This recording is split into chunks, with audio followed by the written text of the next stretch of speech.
네, 여러분 꼼찰청장으로 돌아왔습니다. 네, 오늘도 함께해 주신 네 분 완전체가 됐어요. 지난주에 우리 신유진 변호사님이 100분 토론 나가셨고 그 100분 토론에 저 김남국 의원도 나갔고 그래서 100분 토론은 여기 꼼찰청장은 100분 토론 사관학교다.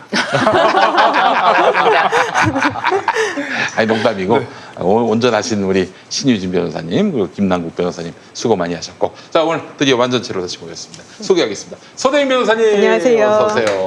예, 우리 신유진 변호사님 안녕하세요. 나오셨고 자 김태형 기자님 안녕하십니까. 장영진 부장님 안녕하십니까. 감사합니다. 자 오늘 들어가기 전에 우리 소재인 변호사님 네. 아버지 어떻게 최고위원 선거 잘 되고 있습니까? 참, 지금 그 수해 복구 때문에 예. 그 합동 토론이나 연설회 이런 게 지금 다 전부 취소가 되고, 그렇죠. 네, 민주당에서는 이제 그 전당대회보다는 그 수해 복구에 더 중심을 두고 있는 것 같습니다. 네네. 맞다고 생각이 들고요. 다만 그 소병원 후보가 인지도가 낮아서 많은 어려움을 겪고 있는 것 같습니다. 그래요.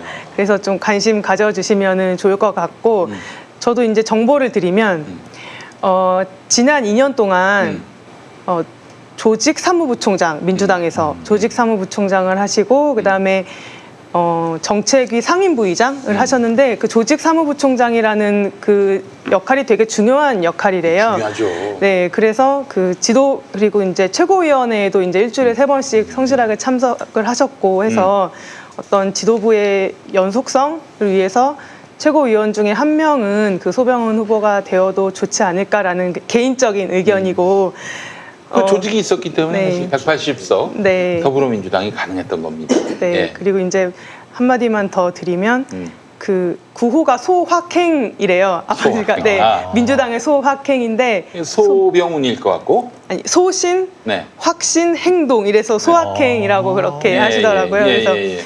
많은 관심 가져주시면 감사하겠습니다. 예, 그렇습니다. 아이고, 우리 민망하네요. 네, 우리 감사합니다. 하시면서도 하실 거 다 하셨어. 우리 소재인 변호사님이 이렇게 정말 그 충심으로 여러분들께 부탁을 하니 여러분 많이 또 여기 예, 화답해 얼굴이 주시기 빨개진 건 네, 물론이고요. 여기 저기 몸 밑에까지 빨개. 처음이에요, 여러분. 고맙습니다. 다음 주도 하시기 바라겠습니다. 네, 다음 주도. 네. 알겠습니다. 자, 오늘 또 들어가기 전에 광고부터 하겠습니다. 그린 스무디, 비타샵 그린 스무디. 자, 맛있는 다이어트, 배부른 다이어트. 그린 스무디를 여러분께 소개합니다. 그린 스무디는 김용민닷컴의 최고 히트 상품 중에 하나인데 다이어트는 맛있어야 한다는 역발상 때문에 많은 분들에게 만족감을 주고 있습니다. 네, 다이어트 뭐 저도 많이 해봤습니다. 별의별 거 다 해봤어요. 2012년에 레몬 무슨 다이어트가 있었잖아요. 디톡스. 그걸 끝으로 이제 제 인생의 다이어트는 끝났어요. 정말 할 짓이 못 되더군요. 그 레몬 거, 뭐 무슨 레몬 한 잔 맞고 뭐 하루 종일 굶는 뭐 그런 짓을 왜 합니까? 예. 하루 종일 굶어야 돼요? 굶어야 돼 그게 보니까. 예. 아니 뭐 하루 종일 굶는 건 아니고 뭐 하나 뭐 닭가슴살 뭐 하나 먹던가 그랬는데 그렇게 못 삽니다. 예. 자, 하여간 그런 다이어트 해본 거 다 해봤다, 해볼 거 다 해봤다 하시는 분들 마지막은 이겁니다. 제가 아직 이것까지는 해보지 못했는데 그린 스무디를 끝으로 해가지고 다이어트 더 할 게 없다 이렇게 말씀하셔야 됩니다. 이것도 안 해보고 다이어트 끝 이러는 순간 정말 후회한다. 예. 무덤에 가서도 후회할 겁니다. 네. 자, 아무리 운동을 많이 해도 식사량 조절에 실패하면 다이어트 성공은 어렵습니다. 역시 식사량 운동보다도 조절을 해야 돼요. 식사예요. 예. 자, 운동을 많이 못하시는 현대인들을 위해서 그래서 그린 스무디가 최적화되어 있습니다. 저녁 대신에 그린 스무디 한 포를 드실 경우 다이어트 효과는 물론이고 충분한 포만감이 생겨서 배고픔의 고통에서도 충분히 벗어나실 수 있습니다. 이 점 정말 중요합니다. 많은 분들이 구매 후기에서 그린 스무디의 장점을 포만감으로 꼽고 있습니다. 배가 부르면은 뭐 사실 저녁에 야참 생각도 안 해도 되는 거죠. 예, 저녁 같은 때 한번 한 끼만이라도 한번 경험해 보시면 어떨까요? 잠 못 자게 만드는 배고픔을 그린 스무디가 확실히 도와줍니다. 열화와 같은 성원으로 잦은 품절 사태가 벌어져 불편을 끼쳐드렸는데 그럼에도 불구하고 재구매해 주시는 분들을 위해서 그린 스무디 한 포 더 이벤트를 진행하고 있습니다. 그린 스무디 30포 이상 구매하시는 분들 하루에 그 한 끼 정도를 그린 스무디로 한다? 그러면 이제 30포가 한 달분이 되겠죠? 한 포 더 드립니다. 네, 그래요. 배부른 다이어트, 맛있는 다이어트, 비타샵 그린 스무디를 김용민닷컴에서 압도적 최저가에 만나보시기 바라겠습니다. 네. 제가 맛있네요. 이거 피하지방보건 때 먹고 너무 맛있는 거예요. 막 이렇게 씹히고. 근데 이제 저도 옛날부터도 이렇게 스무디 다이어트를 하면은 이게 그냥 물 삼키듯이 먹고 배고파도 안 되겠다라고 했는데 네. 이거 너무 좋은 거예요. 막 과일들이 막 씹혀가지고 네, 씹히는 게 있네요. 견과류, 견과류도. 계속 씹히는 거예요. 동결 건조 과일. 그렇지. 너무 좋아서 샀어요, 제가. 샀는데 다이어트 결심 안 하고 계속 미루다가 제가 좀 살 빠진 거 같지 않습니까? 많이 빠졌어요. 곡선이 확실하게 빠지네. 아니, 진짜 여기서 광고 그 모델 받아야 되는데. 근데 이거 먹고서는 이거. 우리 그 조윤호 씨라고 정치 컨설턴트 예전에 그 기자였는데 이 양반이 이걸 갖고 다이어트를 했었어요. 우리 관훈 라이트 클럽에 네. 선배 민동기 네. 선배가 나오니까 그래서 뭔가 하고 봤는데 먹었어요. 와. 그 양반이 아주 집요하게 다이어트를 했는데 2달 동안 이것만 했고 아침 저녁인가 했고 점심도 아주 굉장히 극소량으로 운동도 좀 해가면서 네. 그랬더니 15kg을 뺐어요. 와, 15kg. 아니, 사실 제가 해야 될 것 같아요. 네. 저녁을 견디기 되게 힘들거든요. 네. 근데 배가 불러서 견딜 수 있어요. 근데 배가 불러요. 저 좀 조금 먹었는데 지금 네. 배불러요 벌써. 네, 그렇습니다. 예. 자, 그래서 우리 조윤호 씨 같은 경우 15kg을 뺐는데 15kg 우습게 여기면 안 됩니다. 어디 정육점 가서 비계 15kg 그럼요. 달라고 해서 이만큼 줘요. 그냥. 엄청나죠. 진짜 팔아나가 15kg일 것 같은데. 아니 잘 먹고 계속 운동하니까 네. 이게 팔이 자꾸 두꺼워져서 좀 이런 거 먹으면서 살을 좀 빼봐야겠습니다. 자, 여러분 아니 많이 저는 사랑해 진짜 주시기 이거 바랍니다. 예. 제가 실익 구매자라서 네. 제가 이제 개인 그 별스타그램에도 올리고 해가지고 네.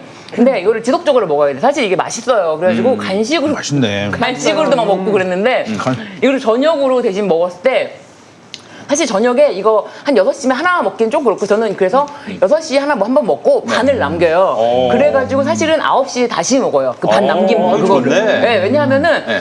6시에도 먹어야 되고 사람이 9시쯤 되면은 또 괜히 뭔가 허기지게. 괜히 그런 게 있거든요. 그래서 예. 9시에 저는 반을 나눠서 먹었어요. 예, 그렇습니다. 그랬더니 살이 빠졌습니다, 네. 진짜. 여러분 이게 성공 사례가 바로 나왔어요. 성공 사례. 예. 든든하네요 진짜. 네. 그러니까 나눠서 먹는 거 좋아요. 그리고 네. 아무리 든든해도 뭐가 씹히는 게 없으면 맞아요. 허전한데 그렇지. 꽤 많이. 이거 씹히는 거 너무 좋아요. 우리 변호사님 어때요? 소 변호사님. 그러니까 다이어트 음료가 먹고 나면 허하고 좀 실패 확률이 높은 게 이게 씹히는 게 없어가지고 이게 그렇지, 허하거든요. 그렇지. 근데 이게 네. 씹히는 게 충분히 있어서 되게 강점인 것 같아요. 그 다이어트 음식 이렇게 먹으면은 네.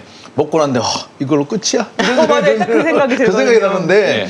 이거는 꽤 든든한 게 이걸로 끝이야가 아니라 이 정도면 되겠다. 네, 밥 먹는 네. 느낌이죠. 괜찮죠, 진짜. 진짜 그래서 맛있잖아요, 그리고. 그 간식 생각 전혀 없고요. 예, 물론 다소 견물생심이라고 떡볶이 보면 먹고 싶지. 맞아요. 그러면 먹고 싶지. 그러나 이제 그 어떤 의지, 맞아요. 다이어트 의지에 더해서 그린 스무디와 함께 하시면 깔끔합니다. 정말 한 꼬를 두 번에 이만한 게 없어요. 나눠 먹으면은 그런 방법도 효과가 있어요. 진짜 좋아요. 그리고 이게 사실은 이게 또 괜히 심심하잖아요. 그럴 때를 위해서 딱 반포해가지고 사실 두유는 근데 2개가 있어야 돼요. 그래가지고 두유는 2번에 다시 나눠서 먹으면은 저녁 시간에 진짜 괴롭지가 않아요. 6시에 한 번 먹고 12시까지 잘 때까지 아무것도 안 먹으면은 조금 왠지 서운하거든요. 아, 서운하죠. 왠지 서운해. 9시에 한 번 나눠서 먹으면은 너무 10시쯤 되면 참 힘들죠 사실. 그러니까요. 이렇게 견디기 나눠 힘든데. 먹으면 좋아요. 네. 자, 약간 굶지 마시고 비타샵 그린 스무디와 함께 해주시기 바라겠습니다. 괜찮네. 자, 오늘 좀 할 얘기가 너무나 많습니다. 지난 주간에 제가 빤스 공직선거법 위반 혐의 재판 가가지고 한 90분 정도 뭐 이렇게 증인으로 세워가지고 이야기를 듣겠다 해서 갔더니 아니 2시간 반을 한 거예요. 그러니까 90분 더하기 1시간을 더한 거지. 근데 질문 내용이 허접하게 이를 데 없는 정말 내가 하도 답답해서 변호인한테 네. 좀 질문다운 질문 이야기할 정도였습니다. 예, 그래서 제가 봤을 때는 제가 평화나무에서도 얘기한 건데 이 재판에서 변호인들은 알잖아요. 이게 똥인지 오줌인지 알죠. 최소한. 네네. 변호인들은 이거는 이 사건은 도저히 우리 의뢰인을 구원할 방도가 없다. 이렇게 판단한 것 같습니다. 네, 그래서 그래서 우리 의뢰인을 기분 좋게 해드리고 기분이라도 좋게 맞아요. 해드리자. 그래서 네. 가장 미워하는 놈을 네. 불러다 놓고 아주 조져버리는 그런 이벤트를 한번 하려다가 맞아요. 죄송하지만 제가 좀 발라드린 것 같습니다. 아니 정강원 목사가 그 혼자서 읊조리는 얘기를 들은 기자들이 있더라고요. 변호사를 공격하지 왜 자꾸 나를 공격해 하면서 네. 되게 슬픈 목소리로 얘기를 했다고. 옆에서 얼마나 쪼갈쪼갈 되는지 정말. 아유, 빤스 목사가. 근데 그날 얘기를 들으니까요. 네. 개그 콘서트가 왜 망했는지 알겠다라는 그런 기자들이 꽤 많았습니다. 김용민 씨가 좀 재밌게 했습니다. 근데 저는 이제 듣기만 들었는데 한참을 웃었어요. 네. 심지어 어떤 얘기가 있었느냐면 이제 아마 그쪽 변호사 정광훈 목사의 변호사가 계속해서 이렇게 이제 그 김용민 씨를 이렇게 공격을 한 거예요. 그러니까 또 우리 김용민 씨께서 가만히 있는 게 아니고 또 이제 되받아 쳤겠죠. 말대답했어요. 예, 얼마나 되받아 열심히 치고 막 이러니까 변호인이 이제 화가 나가지고 지금 증인이 네. 피고인을 공격하고 있다고 이렇게 했던 모양입니다. 네. 그랬더니 우리 그 판사님 우배석인가요? 좌배석인가요? 배석 판사님께서 쌍방이 똑같다 그랬나요? 예, 쌍방입니다라고 했다는. 서로 자극하고 있다. 자, 그래요. 제가 그래서 이제 쌍방이라는 말이 나왔을 때 시정하겠습니다 하면서 바로 제가 우리 판사님께 꼬리를 내렸습니다. 예. 아무래도 들어봐도 네. 법정 체질이신 것 같다. 지금이라도 늦지 않았습니다. 로스쿨 가셔서. 재밌을 것 같아요. 예. 아니 이거는 재판이 항상 즐겁지 않을까요? 예. 그러니까 아니요, 정말 이 2시간 반은 거의 김용민 쇼였다고 해도 진짜 김용민 쇼네요. 디너쇼 같은 이거 변호인이 굉장히 열받았을 것 같아요. 그날 이렇게 기록한 내용들을 보니까 작년부터 정강훈 씨가 주사파 척결 주장을 해갖고 민주당의 승리가 불리할 것 같으니까 계속 이렇게 기자회견한 거 아니냐라고 얘기를 하니까 김용민 PD님이 웃으시면서 아닙니다. 저렇게 많이 기자회견했다는 건 정강훈 목사가 그만큼 범법을 많이 저질렀다는 증거 아니냐고. 근데 이 변호사가 그렇게 난리를 친 생각하지 거예요. 않느냐고. 네. 그랬더니 변호사가 그걸 저한테 왜 물어보세요라고. 네. 그래서 예. 좀 이 난리가 나니까 그냥 그 PD님이 넵하고 끝내셨더라고요. 저도 보면서 뭔가 이제 김태현 기자님 정리해 주신 걸 저도 네. 봤는데 이렇게 보면서 이렇게 빵 터지는 그런 순간들이 있더라고요. 정말 한편의 어떤 코미디를 네. 보는 것 같은 그런 한참 웃었어요, 장면들이 있었습니다. 거기 방청석에서도 굉장히 어떻게 보면 웃음들을 다 참으시면서 이제 보셨을 것 같은데. 뒤에서는 그 실룩실룩 소리가 들려요. 예, 그러니까요. 안 봐도 이제 상상이 되더라고요. 그러니까 예를 들면은 이게 공직선거법 위반에 대한 증인 신문이기 때문에 그 뭐 선거법을 위반했는지 어떻게 고소를 했고 그 고소가 정식적인 절차에 의해서 잘 진행이 됐는지 이런 것들을 이제 확인하는 자리였을 텐데 김용민 PD님한테 뭐 정광훈 목사가 직접 질문을 하면서 뭐 예수의 재림을 믿으십니까? 뭐 이런. 도를 믿으십니까? 아니 이게 법정에서 이게 나온 예, 얘기예요. 그게 그리고 뭐 경찰한테 뭐 일요일에 이제 자료를 주라고 했는데 그거를 가지고 문제 삼으면서 거기에 대해서 알지 못한다. 이제 그 관련 내가 직원이 신고를 한 게 아니니까. 그렇죠. 네. 근데 그 모른다고 하니까 그러면은 그 경찰을 일요일에까지 출근하게 해서 혹사시킨 그 뭐 남대문 경찰서인지 거기에 대해서 문제를 종로 제기할 경찰서. 때 종로 경찰서에 대해서 문제를 제기할 생각은 없는지 뭐 이런 약간 되게 엉뚱한 그런 장면들이 많이 연출이 되더라고요. 공소사실과 완전 연관성 없는 질문들 진짜 많이 나오고 변호사가 약이 엄청 올랐나 봐요. 그러니까 한참 질문하다가 방청석을 보고 방청석에 웃지 말라고. 아 그렇게 무섭군요.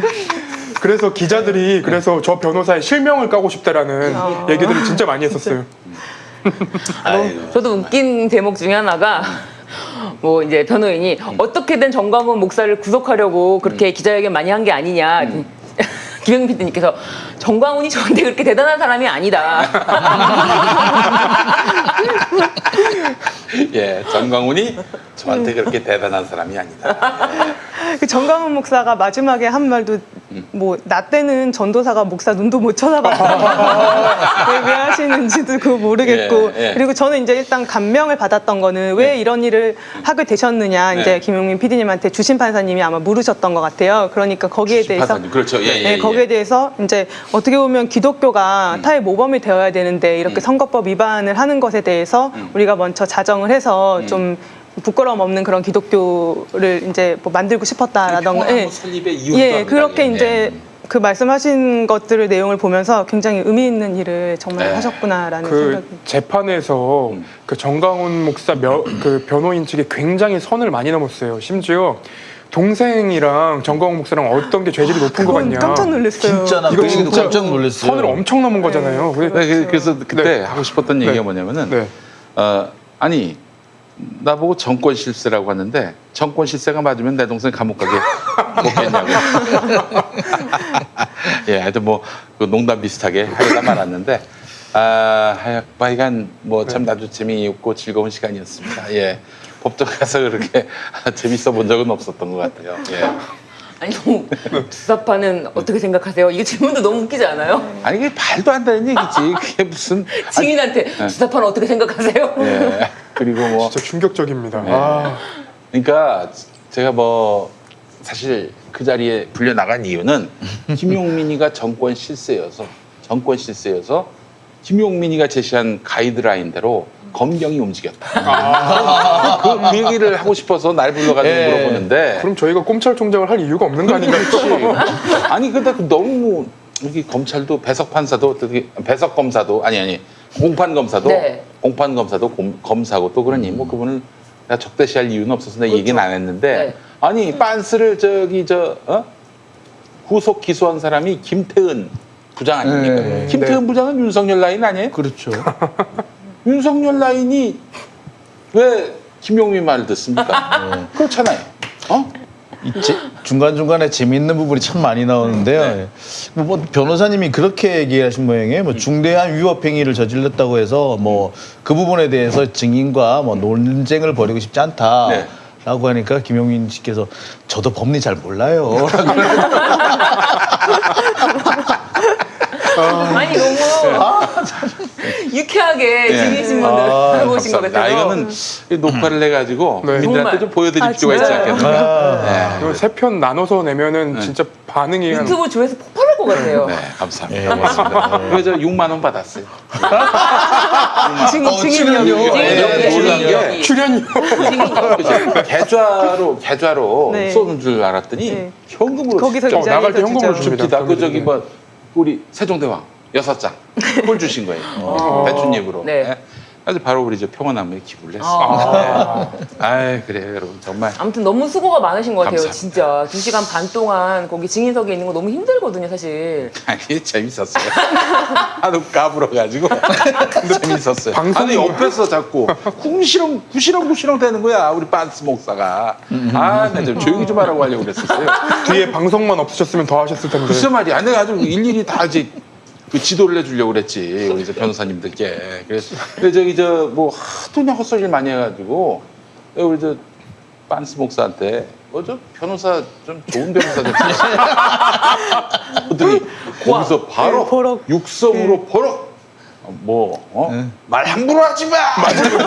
맞아요. 근데 얼굴이 빨개지는데 와 나는 세상에 사람 얼굴이 주황색으로 바뀌는 거 처음 봤습니다. 주황색이 아니라 그 주홍색.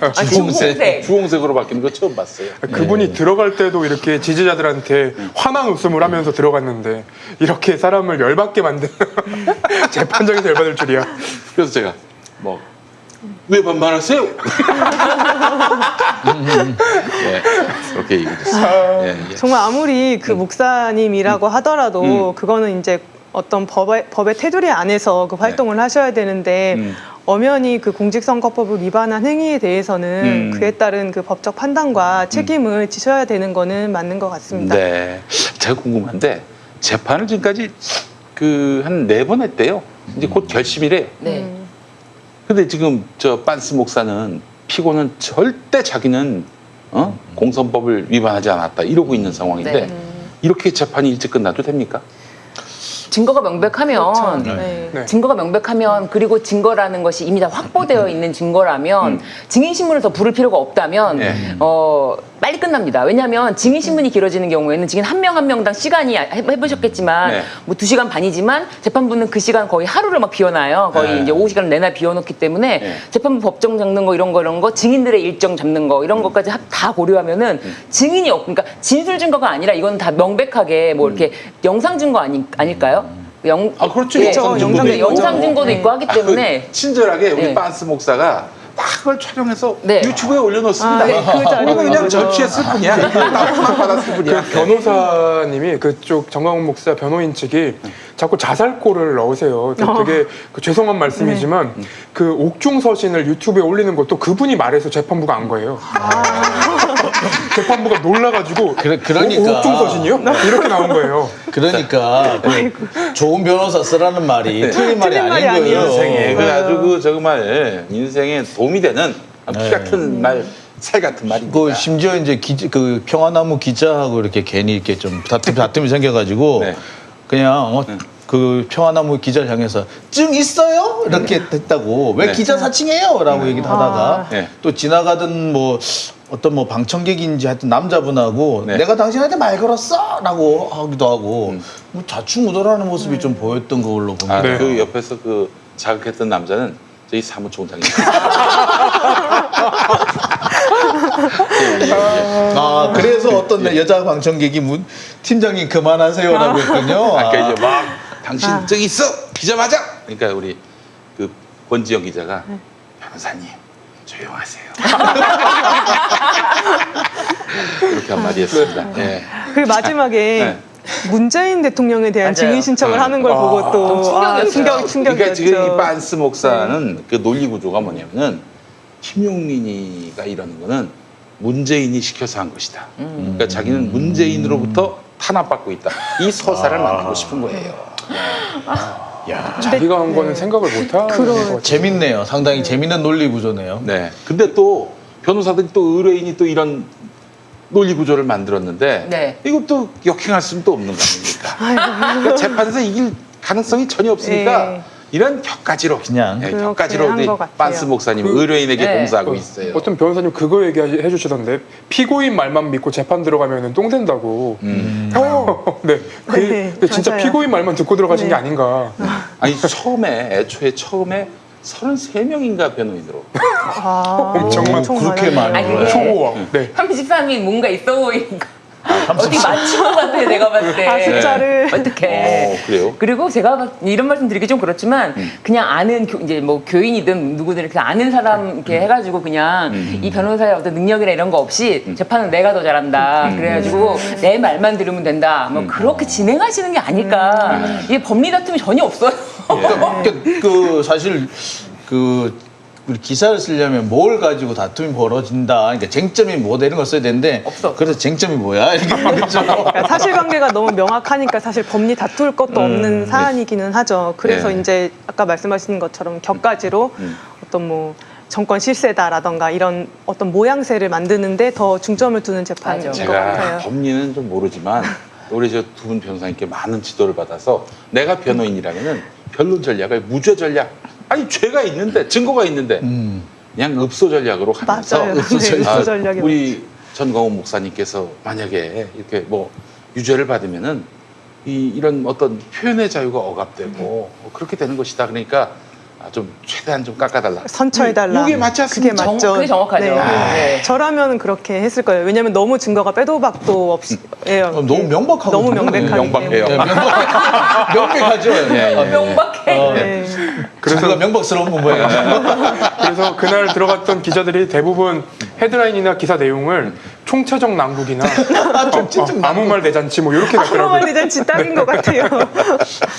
알겠습니다. 아유, 감사합니다. 이렇게 또 재판에서 제가 즐거움을 드렸다면 인류에 큰 봉사를 한 것 같네요. 예. 알겠습니다. 자, 다음 이야기 한번 네. 해보죠. 인공지능 로봇이 사람의 일자리를 대신할 것이라는 예측이 나오고 있습니다. 와, 이런 미래에 사람은 도대체 어떻게 되는 거야? 경기도는 생각합니다. 세상이 바뀌어도 사람은 먹고, 자고, 일하고, 놀고, 사람답게 살아야죠. 이것이 기본소득이 필요한 이유. 기술이 앞서간다고 사람이 잊혀지면 안 되니까. 사람을 사람답게. 기본소득. 어떤 얘기 해볼까요? 이동재 전 기자부터 공소장. 얘기부터 검언 유착 공소장이 나왔죠. 네. 전문 오마이뉴스를 공개가 통해서 됐죠. 나왔습니다. 예. 아니 뭐 여기저기서 다 뿌렸어요. 보니까 단독이라고 쓴 거는 세계일보에서 처음 단독을 썼고요. 네. 근데 뭐 보니까 뭐한 20분 차이로 뭐 여기저기서 다 빼 썼더라고요. 그러니까 아마 검찰이 아니면은 아마 아니 검찰은 서울중앙지검 아니면 대검 어디서 준 것 같습니까? 제가 볼 때는 그쪽 변호인이거나 아니면 동재, 예, 주진우. 아니면 예, 그쪽이거나 안 그러면 뭐 다른 뭐 쪽이 아니겠느냐 뭐 그러니까 그 한동훈 변호인층일 가능성도 있고 근데 일단 제일 가능성 높은 거는 이동재 기자의 그 변호인 쪽이 아니겠느냐 싶은데 하여튼간에 금세 나갔어요. 아주 빨리 나갔어요. 그래요. 그 기소된 다음 날 이제 기사가 나오기 시작했죠. 그래서 327회 통화가 아니라 연락을 했다 카카오톡으로.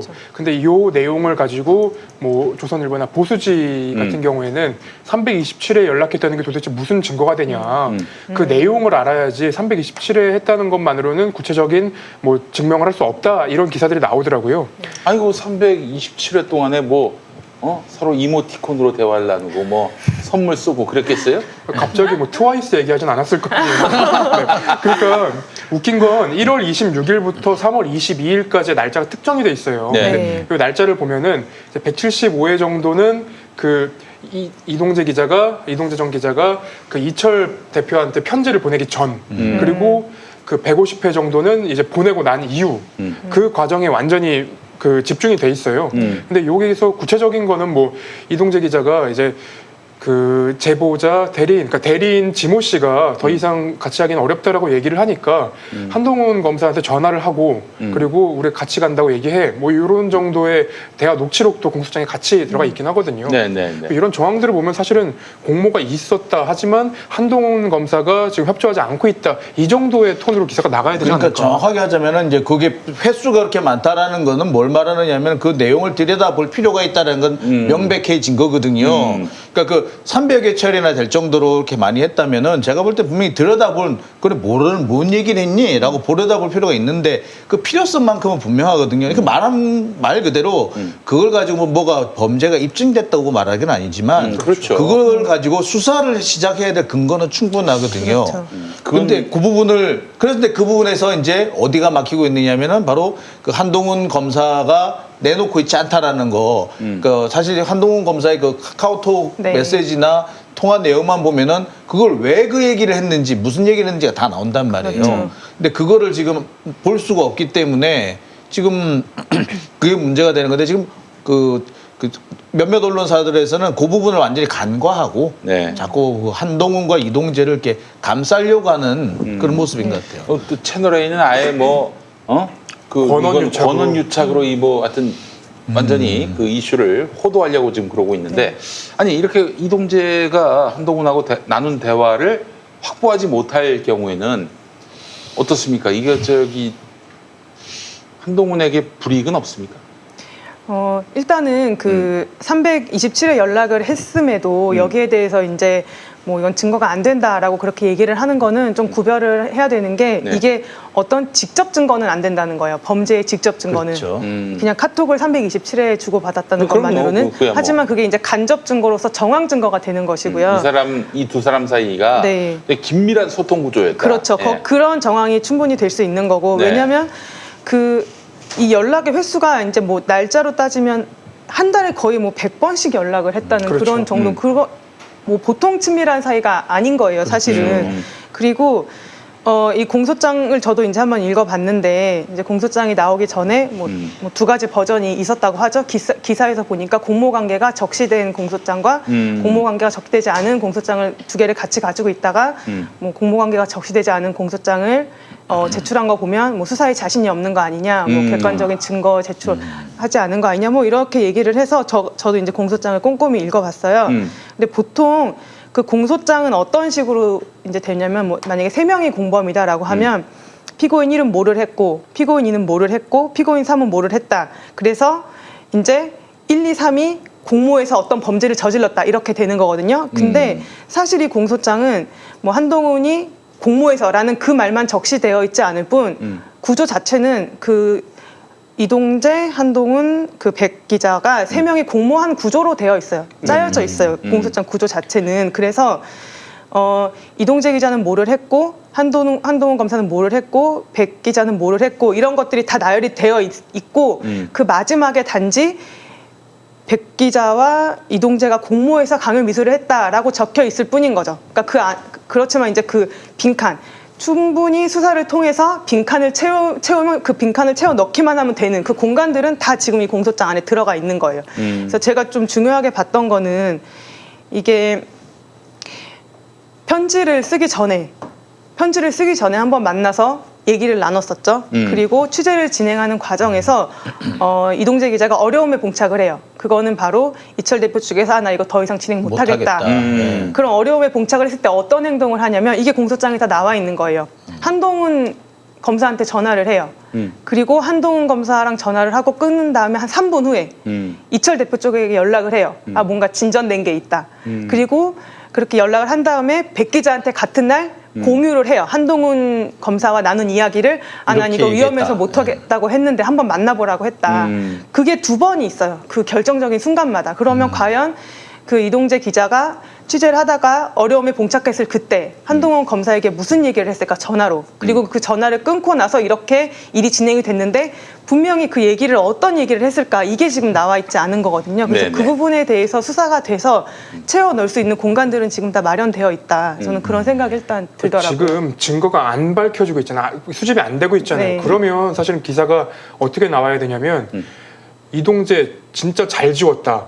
혹은 한동훈 잘 감췄다. 이렇게 기사가 나와야 돼요. 그게 맞아요. 그러니까 아무리 수사팀이 아무리 수사를 해도 나오지 않을 정도로 디가우징을 했고 그리고 협조를 해주지 않고 있기 때문에 그거에 대한 비판이 나와야 되는데 수사팀이 수사를 제대로 못했다. 공모를 입증하지 못했다. 이런 식으로만 기사가 나오잖아요. 근데 한편으로 이 사건이 처음 터졌을 때 네. 너무 늑장 대응을 한 건 맞아요. 그렇죠. 말도 안 서울중앙지검이. 돼. 당연하죠. 이 사건 터졌을 때 말이 됩니까? 아니 검사를 가칭했는데 그렇다면은 바로 들어가야 되는 거고 바로 아니 한동훈 씨 죄송합니다. 아니 저 옆에 있는 줄 알았어요 지금. 아니 그렇게 빛의 속도로 네. 빛의 속도로 정진웅 부장검사 고소하지 않았습니까? 그렇죠. 그러면은 빛의 속도로 이동재를 고소했으면 그럼요. 이 사건의 실체가 낱낱이 드러나서 네. 그렇게 억울하다는 본인의 모든 진실을 밝혔을 텐데 그렇지. 아니 어쩜 그렇게 고소 한 번 안 하고 입덕 뻥긋 안 그러니까. 하고 있다가 이게 지금 다 몇 차례 채널A에서 진상조사 발표되고 한참 뒤에서야 이제 압수수색 들어간다고 했는데 결국 뭐 건네받은 자료로만 갖고 나오고 이게 너무 늦었어요. 너무 늦었어. 아니 만약에 과잉수사가 정말 아니라 늑장 대응이에요. 검사장을 자칭을 했다면 한 거 아니에요. 네. 윤석열과 가장 가까운 최측근 그 검사인 누구라고 얘기를 했다면 나 같았으면 만약에 그 자리에 내 이름이 들어갔으면은 바로 고소를 했을 거예요. 무슨 수를 써서라도 하다못해 뭐 처벌이 안 된다고 하면은 가서 그 비판하는 기자회견을 하든지 그냥 일단 고소장을 아무 일단 써놓든지 그렇지. 라고라도 했을 거예요. 아니 근데 우리 저 한동훈 씨는 자기에게 좀 불리하다 아, 그럼요. 싶은 그렇죠. 기사를 쓴 기자를 KBS 고소했잖아. 바로 고소하잖아. 고소 잘하더만 고소왕 고소왕더만 아니 근데 이번에 만약에 이동재 근데, 기자가 네. 무죄가 나오거나 아무 영향이 없었다라고 판단이 나와버리면 사실 이제부터 기자들은 뭐 나 누구랑 친한데 이렇게 해도 되는 거 아닌가요? 그렇게 되면?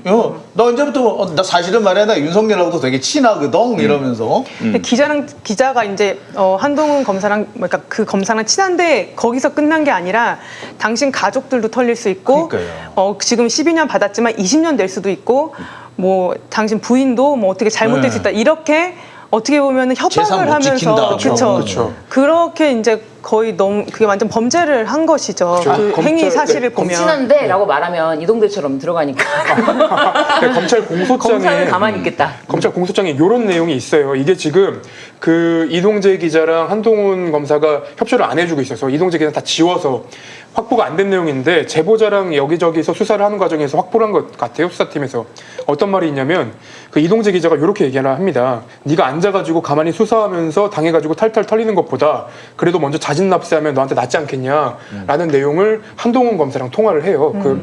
이 부분을 이제 얘기를 했더니 한동훈 검사가 당연히 제보를 하면 좋은 방향으로 가지 기본적으로 보면 한 배를 타는 건데 근데 이동재 기자가 여기다 대고 이제 막말로 처음에 여기가 얘기한 건 제가 안 된다고 하긴 했는데 검찰 쪽을 얘기해 줄 수 있냐, 연결해 줄 수 있냐 이렇게 물어봤다는 거예요. 그래서 한동훈 검사가 연결해 줄 수 있지, 제보한 그 내용을 가지고 범정을 접촉해라는 말이 범정이 뭐예요? 범죄 정보. 범죄 대검찰청에 있는 범죄정보기획관실을 말합니다. 원래 여기가 사실은 그 경찰 정보 라인을 다 컨트롤하고 있었는데 그 관계가 끊어졌죠. 하지만 지금도 상당수 그 범죄 정보라든지 수사 관련 정보, 그다음에 왜 우리 그 영화의 그 더킹에 보면은 엄청나게 서류가 쌓여 있는 어떤 방이 나오죠. 네. 실제로 그런 방은 없습니다만 그와 유사한 기능을 하는 것이 범정입니다. 그리고 그 이동재 기자가 7월 12일자일 겁니다. 아마 네, 7월 2일.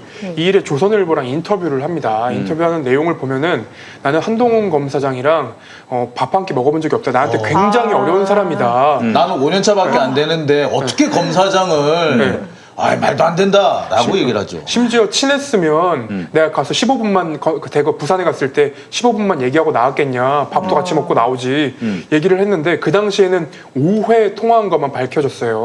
지금의 327의 카톡이 있고 15번 통화를 한 거란 말이에요. 그때 그 만나서 대화를 나눈 그 시간이 얼마나 됩니까? 15분 정도 15분 정도죠. 그러니까 15분 외에 300여 차례의 그 대화와 그 숱한 전화 통화가 있었다라는 것까지 같이 포함을 해야 되는데 네. 이때만 해도 나는 전화 5번밖에 안 했는데 라고 거짓말한 거죠. 그러니까 이 결국에 뭐냐면 한동훈 검사 같은 경우는 맨 처음 뭐라 그러냐. 나는 그런 말 한 적도 없는데 무슨 녹취록이 있냐? 녹취록 라고 없을 거다. 했다가 이제 나왔죠. 녹취록이 나온 거고 이동재 같은 경우는 나 5번밖에 통화 안 했어. 나 그 사람하고 안 친해라고 했는데 300여 번의 카톡이 나온 거죠. 그러니까 이 사람들이 지금 벌써 자신들이 했던 말이 다 스스로 보니까 앞뒤가 안 맞는 거짓말이 돼버린 거예요. 이쯤 됐으면 사실은 이게 이제 이쯤 됐으면 이 사람들의 주장은 신뢰할 수가 없는 거예요. 그렇기 때문에 이와 별도의 다른 증거를 찾아야 되고 기사도 그렇게 나가야 정상입니다. 근데 기사가 오히려 수사를 잘못했다. 원래 없는 거였다. 수사가 무리했다. 라고 얘기를 하고 있거든요. 네. 이거는 뭘 말하느냐. 제가 늘 하는 얘기입니다만 과연 이동재 뿐이겠느냐. 는 거죠. 네. 전에 그래서 화재영 기자 얘기도 실제로 한동훈하고 이동재 사이는 그 친한 사이가 아닐 수 있다. 네. 이동재급이 검사장을 그럼요. 만난다? 그거는 아니다. 저거 채널A에 네. 한동훈하고 접촉할 만한 그런 그레이드, 클래스의 그 데스크가 우리 이동재 보낼 테니까, 막내 보낼 테니까 만나주시오. 이렇게 말하자면 둘 사이에 뭔가 교통이 있었고, 그래서 이제 말하자면 실무 역할로 통상 그런 역할을 이제 법조팀장이 하죠. 그 대림. 법조팀장이 하는 거고, 그래서 사회부장이 법조팀에 대해서 잘 알면은 사회부장이 뭐 어느 정도 하는 경우도 있습니다만, 그 홍성규 부장 같은 경우는 저랑 이제 그 중앙지검을 같이 출입을 했었어요. 근데 그리고 이제 국방부도 오래 출입했던 그런 기자인데 동아일보 기자 원래는 아마 서울신문일 거예요. 아마 서울신문 기자였는데 그 사람이 그렇게 이렇게 적극 그 후배들을 이렇게 강하게 컨트롤한다거나 제압하는 그런 스타일은 또 아니에요. 그래서 보면 아마 전체적으로 보면은 그 법조팀장이 아마 책임을 졌을 가능성이 제일 크죠. 현실적으로. 근데 한편으로 보면은 또 배림 기자도 그렇게 후배들을 장악하는 그런 스타일은 또 사실은 못 돼요. 근데 지금까지 공소장에 담겨져 있는 내용과 채널A 진상보고서에 담겨져 있는 내용 그걸 확인해 보면은 그 이동재 기자는 그 후배 백 기자한테 시켜서 성대모사를 시키려고 하죠. 한동훈 네. 검사에 대해서. 아, 그래요? 그래서 그러니까 지씨한테 들려줬던 목소리를 이제 백 기자가 목소리가 좀 비슷해가지고 비슷하니까. 다시 녹음을 하게 만들어서 알리바이를 만들자 네, 이렇게 다시 얘기를 들려주자. 하고 다시 녹음해서 그런 다시 들려주자. 범죄 네, 그런 내용들이 있습니다. 말하자면은 네. 그 증거를 인멸하는 예, 증거를 그렇죠. 조작하는 조작. 건데 증거 조작하는 근데 예. 이제 배혜림 법조팀장이 그러지 말고 그런 건 안 없다고 하자. 된다라고 막아요. 근데 그렇게 되면은 저는 제 생각에는 그렇게 되면은 검찰에서도 배혜림 팀장은 증거를 인멸하게 교사한 게 돼버리는 거잖아요. 그렇지. 그럼 이분에 대해서 수사를 더 강하게 해야 될 것 같은데 이 분에 대한 수사는 안 하고 있다. 그러네요. 네네. 그러니까 저기 그 배림 팀장이 어떤 역할을 했는지 뭐 사실 잘 모를 수도 있어, 잘 몰라요. 근데 하지만 이 사건에서 중요한 한 지점을 차지하고 있는 건 분명하거든요. 그러니까 따라서 불러서 그 조사를 한번 해야 돼요. 이 사람이 참고인이든 피의자든. 네. 네. 그리고 그 채널 A 자체 진상 조사 결과 그 사실 그 6개월 정직이라는 엄청 중징계를 당했잖아요. 그렇다면 이게 저 배림이 예. 그렇다면 이 정도라면은 사실 상당한 어떤 그 법률적 책임이든 아니면은 뭐 정치적 책임이든 하여튼 책임이 있다라는 얘기인데 그 책임이 어느 정도인지에 대해서는 검찰 수사를 통해서 다시 한번 확정할 필요가 있어요. 근데 안 불렀다라는 거는 사실 좀 서울중앙지검의 수사가 과연 지금 과연 그 의지가 있는가 한 번 더 의심을 해볼 수밖에 없는 상황이기도 합니다. 심지어 민원연에서 4월 7일에 요 배모 사회부 차장, 그러니까 배림 팀장을 고발도 했었습니다. 아, 예, 그렇죠. 네네. 본 것 같아요, 기사에서. 네네. 근데 제가 또 이 사건 관련해서 또 뭐 우리끼리만 맨날 이런 목소리를 내면은 좀 그렇지 않나 생각해 다른 분들의 의견도 많이 들어보려고 했는데 그 검찰 출신 이연주 변호사라는 네. 분이 계시는데 그렇죠. 예. 그분이 하신 말이에요. 그분이 나와서 자기는 이 사건에 굉장히 별로 크게 놀라지 않았다. 이동재 뭐 기자가 이렇게 했을 때 크게 놀라지 않았다. 왜냐하면 예전에는 검찰이 직접 하던 일이었다. 맞네요. 그리고 사실 한명숙 그 전 총리 사건 네. 할 때 보면은 그렇잖아요. 검찰 수사관들이 계속 불러가지고 이 사람은 계속 불러요. 그러니까 예를 들면 이철 맞아요. 전 대표를 계속 불러야 돼요. 계속 불러야 돼서 이 사람이 이제 원하는 말을 할 때까지 그렇지. 이제 계속 터는데 그렇게 안 하고 이제는 외주를 줬다 이렇게 말씀을 하시는 거예요. 위험의 외주화. 네, 그래가지고 제가 그 말을 듣고 이 사람 이제 정말 우리가 처음에 너무 놀랬고 막 이렇게 했는데 기자가 어떻게 뭐 이렇게 했는데 그게 아니라 이거는 그렇게 놀랄 일도 아니다라고 하셔가지고 그러면서 이제 어쨌든 뭐 자신의 뭐 아직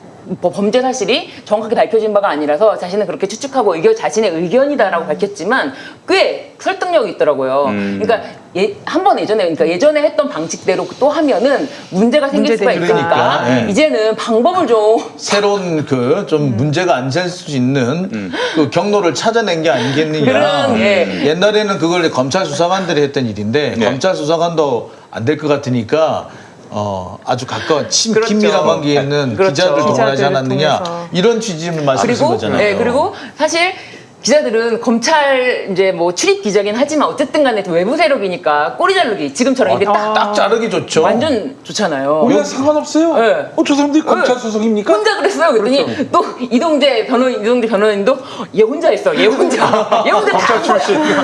야, 내가 이동재한테 가서 얘기했어요. 네. 좋은 변호인이었어. 뭐 이런 놈이 다 있어.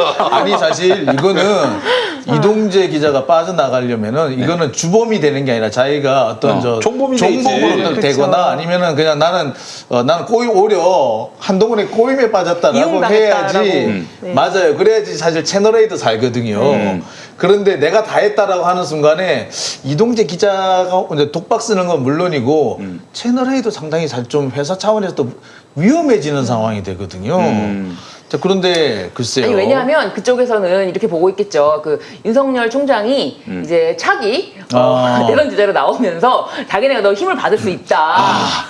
거기서는 반드시 픽처를 보고 있는 반드시 쪽이에요. 거기 또 윤석열 총장이 대선을 나서야 또 거기서 그렇죠. 하겠구나. 그리고 검언유착이라고 얘기 나오니까 권언유착이라고 좀 반대 진영에서 얘기를 하고 있잖아요. 네. 근데 여기를 보면은 5명의 장부가 있다. 여권 인사의 장부가 있다라는 얘기가 나오는데 녹취록을 보면은 여권 인사의 장부도 아니에요.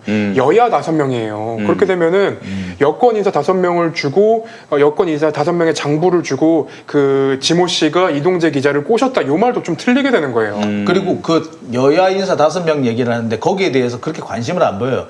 여야 누가 5명 그 필요 없고 그래서 유시민은요. 그렇게 되죠. 자꾸 이렇게 묻거든요. 그런데 무슨 여야 인사 뭐 여권 인사 5명을 가지고 거래를 하려고 했다.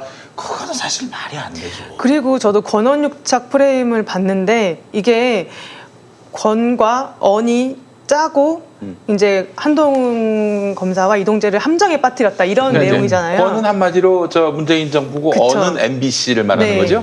근데 그게 저는 성립할 수 없다고 보는 게 편지를 5번 보내기 시작한 게 먼저 보낸 게 이동재 그럼요. 기자가 보냈고 거기에 대해서 막 회유하고 협박하고 이러니까 불안한 마음에 연락을 이제 취재 그분을 통해서 연락을 하다가 아 그래도 이거 좀 못 믿겠다 이래서 나 못하겠어요라고 하니까 그래 그럼에도 아니야 계속 해보자라고 하면서 한동훈 검사에게 전화하고 뭐 좀 더 뭐 진전된 진전된 내용이 상황이 생겼다 있다. 그걸 네. 2번을 반복을 한단 말이에요. 그러면 과연 이게 함정에 이게 빠뜨렸다는 함정이 게 이게 누가 빠뜨렸다고. 먼저 시작한 것인가 이게 좀 만약에 말이 안 되는 것 함정이면요. 같아요. 이거는 이게 만약에 함정이면은 진짜 함정이라고 해도 이거 못 밝혀요. 이건 못 밝히는 거예요. 지모 씨가 지 씨가 굉장한 밀당의 고수네요. 그때 아 진짜 밀당의 고수가 돼버리네. 아니 근데 이게 진짜 그 어떻게 그 생각을 했다는 자체가 그 프레임 권원유착이라는 프레임 했다는 게 그러면은 감옥에 있는 이철 씨가 뭐 뭔가 이렇게 짜면은 다음 그대로 움직여지는 건가요?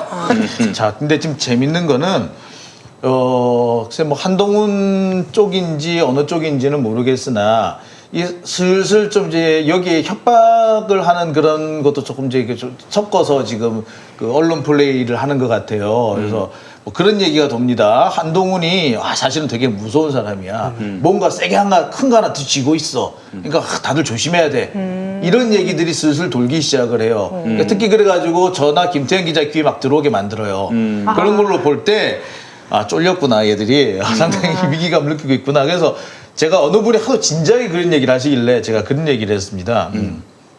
그런 말 하는 놈 치고 실제로 들고 있는 놈 하나도 못 봤다. 맞아요. 그러네요. 예, 절대로 그런 경우 없다.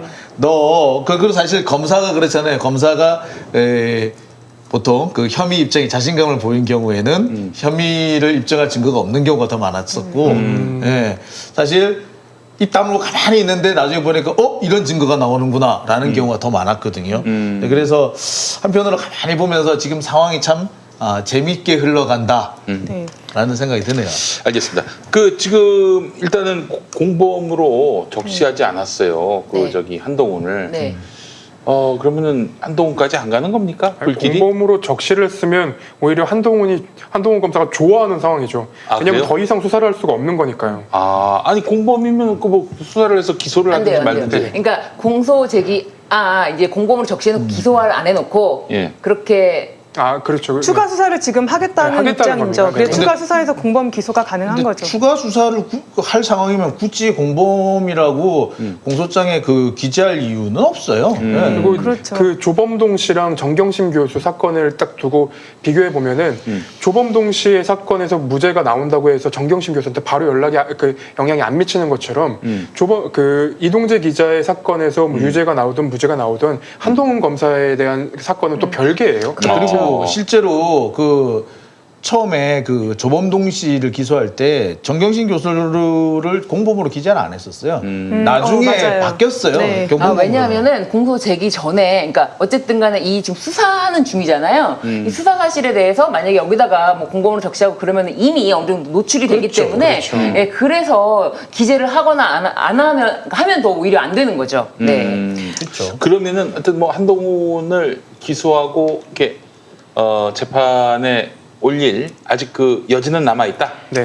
지금 많이 수사 남아있어요. 중이니까요. 지금 핸드폰을 압수수색을 당했는데 네. 비밀번호를 알려주지 않아서 포렌식을 하는 과정이 지금 지체되고 있는 것이지. 그렇게 비밀번호를 알려주지 않은 것이 이 나중에 예를 들어서 이제 기소가 됐을 경우 재판에서 불리하게 돌아가진 않습니까? 뭐 불리하게 돌아갈 수도 있겠죠. 근데 보통 피의자들이 비밀번호를 뭐 안 알려주는 경우도 있고 하니까 뭐 그게 그렇게 큰 영향을 뭐 미치겠냐마는 저는 근데 이 그것도 일종의 그 증거인멸 증거인멸로 봐야 되지 않겠나 하는 생각도 드는데 그렇게까지 보긴 어렵나요? 자기 사건의 증거인멸은 범죄로 네. 성립하지가 않아요. 그리고 이제 자기부재 거부권이라고 해서 그렇습니다. 다만 그 반성하지 않는다고 해서 양형에 맞습니다. 반영될 가능성이 네, 양형에 있죠. 반영될 가능성이 알겠습니다. 예. 그리고 이제 추가 수사를 이제 하겠다고 하는데 중앙지검에서는 이제 또 일각에서는 중앙지검이 그동안 수사를 너무 못했다. 뭐 공범 적시도 못한 거 보면 중앙지검은 책임져야 되는 거 아니냐.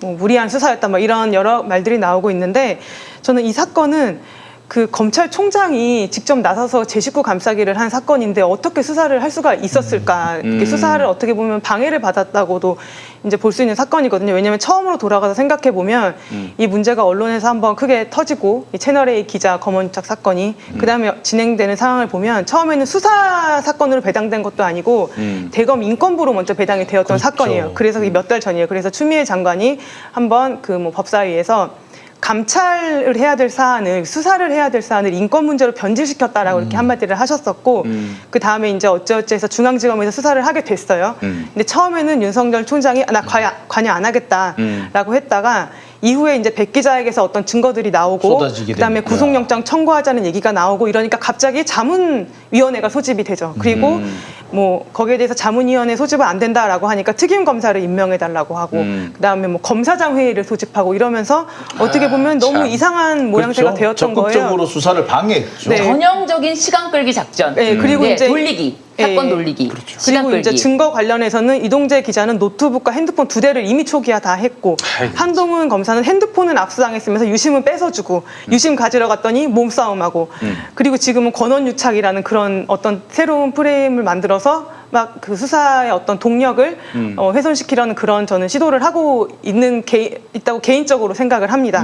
그래서 뭐 다른 의견도 있으실 수 있겠지만 저는 이거는 중앙지검 이 수사를 못했다, 뭐 부족했다 이게 아니라 그동안 너무 걸림돌이 많았기 때문에 수사를 제대로 할 수 없는 상황이었다. 그렇기 네. 때문에 앞으로라도 좀 수사를 제대로 해야 될 것이다라고 생각이 들고요. 네. 네, 이제 좀 뭐 지켜봐야 저기 될 것 지금 같습니다. 윤석열의 힘이 많이 빠졌다고 하는데 윤석열이 이 사건 수사를 망칠, 회방할 그런 여지도 많이 없어졌습니다. 아직은 그래도 남아 있어요. 아직은 여전히 그래도 검찰총장이니까 많이 남아 있지만 그래도 그 과거보다는 힘이 많이 빠졌을 겁니다. 근데 보는 눈도 많아졌고. 그렇죠. 보는 눈도 훨씬 많아졌고. 근데 이제 문제가 되는 거는 제가 볼 때는 그래요. 이게 제일 문제가 되는 건 현재로서는 검찰이 아니라 언론이라고 생각이 들어요. 언론이 이게 뻔히 보이는 문제잖아요. 이거 그 검찰총장이 수사를 방해를 한 사건인데 그 부분은 쏙 빼고 오히려 수사가 무리했다라는 주장을 자꾸 피우고 있어요. 그거는 뭐냐면은 제가 볼 때는 누가 그런 얘기했다 그러더라고요. 이동재가 검언유착이면 우리 여기 있는 사람 중에 자유로운 사람 하나도 없다라는 말을 누군가 어느 기자가 했다 그러더라고요. 예, 그 말이 저는 사실 허투루 들리지 않더라고요. 예, 사실 유사한 사례가 더 있을 수 있다. 그래서 그런 사례가 갑자기 노출되는 것을 막기 위해서 지금 저렇게 사실상 심정적으로 동조하고 있는 게 아닌가라는 생각을 좀 하게 됩니다. 네. 그리고 완벽한 증거인멸이 이루어지지 않았다라는 생각이 들어요. 왜냐하면 지금 이제 이동재 기자나 한동훈 검사 같은 경우에도 녹취록이 없다고 여태까지 얘기를 했는데 중앙지검에서 있잖아요. 녹취록을 확보를 하니까 그렇죠. 갑자기 녹취록 전문을 까잖아요. 네. 이거 어딘가에 저장해 놓은 게 있지 않을까라는 의구심이 듭니다. 요거는.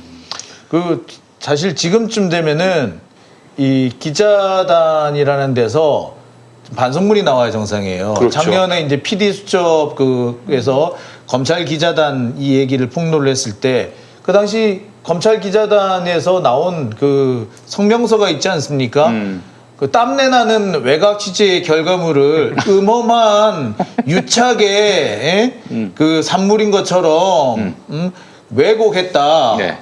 왜곡이 아니라 사실로 드러났지 않습니까? 그럼 지금쯤 되면은 그런 엉뚱한 소리를 했던 그런 국민들을 속였던 그거에 대해 책임을 져야 돼요. 일단 그게- 대가리를 받고 시작을 해야 돼요. 그렇죠.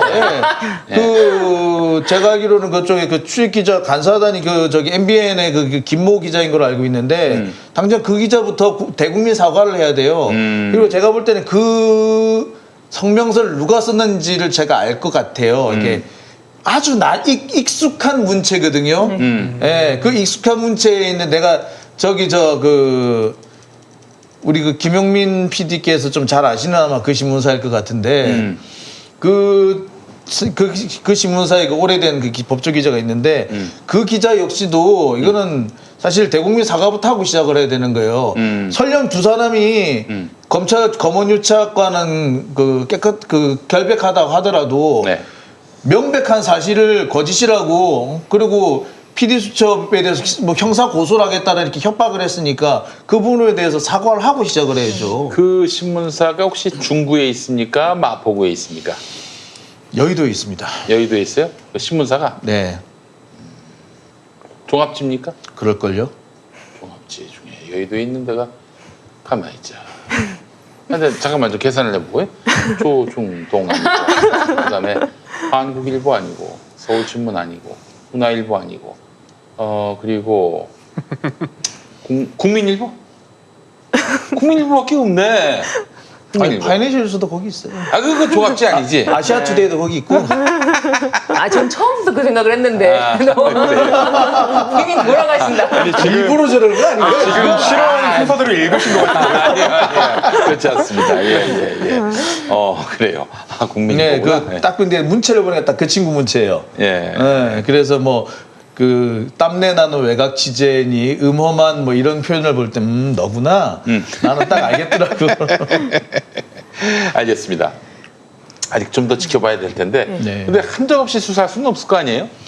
좀 수사 근데 저는 그런 생각도 들어요. 좀 수사가 길어지더라도 차분히 좀 지켜볼 필요는 있다. 네, 저도요. 왜냐하면은 그 포렌식 하는데 시간이 좀 걸릴 거예요. 특히 아이폰 같은 경우에는 한 넉 달 정도 걸릴 수도 있어요. 네. 그 검찰에서 매번 그 특수부 없앨 때 없애지 않아야 되는 이유를 설명하는 그 가장 먼저 나오는 말이 거학척결이었거든요. 맞아요. 근데 이런 경우에는 사실은 검찰이라는 권력과 언론이라는 권력이 붙은 거학인데 이건 수사가 계속 진행되고 끝까지 잘 마무리가 돼야 되지 않을까. 그렇습니다. 네, 좀 늦어지더라도. 네. 네. 알겠습니다. 자, 그러면은 한동훈 얘기는 여기까지.